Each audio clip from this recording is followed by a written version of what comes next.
చోట్ల పవన్ కళ్యాణ్ పెట్టిస్తాడట సొంతగా ఖర్చు. అతని దగ్గర ఆ నిజాయితీ ఉంది. ఆయన డబ్బులు ఇచ్చేస్తారా? తెలుగుదేశంకి అట్లా కాదు. నలుగురులో ఇప్పుడు ఒక కమిటీ బానేస్తారు.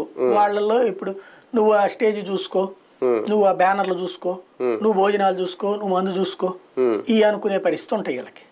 కానీ మనం గతానికి ఇప్పటికీ చూసుకుంటే ఈ పబ్లిసిటీ పిచ్ అనేది అంటే ఒక ఇందులో వైసీపీకి కూడా ఏం మినహాయింపు ఇవ్వాల్సిన అవసరం లేదు. ఈ సిద్ధం పేరుతో వాళ్ళు పెట్టే పోస్టర్లు లేదంటే శంకరాం ఇప్పుడు ఎలా ఉంటే ఎంతమంది ఏదో కాటన్ జెండాలు ఈ కట్టేవారు, ఇప్పుడు పెద్ద పెద్ద కట్అవుట్లు ఏదో ఈ కోకోకోలా పెప్సీ వాళ్ళు లైటింగ్ బోర్డులు ఇస్తారు చూడండి.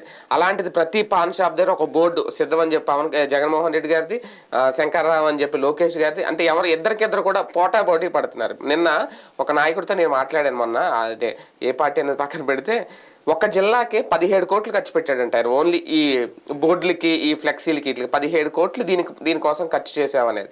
అతనికి సీట్ వద్దారో ఏదో తెలియదు, ఖర్చు అయితే పెట్టిస్తున్నారు.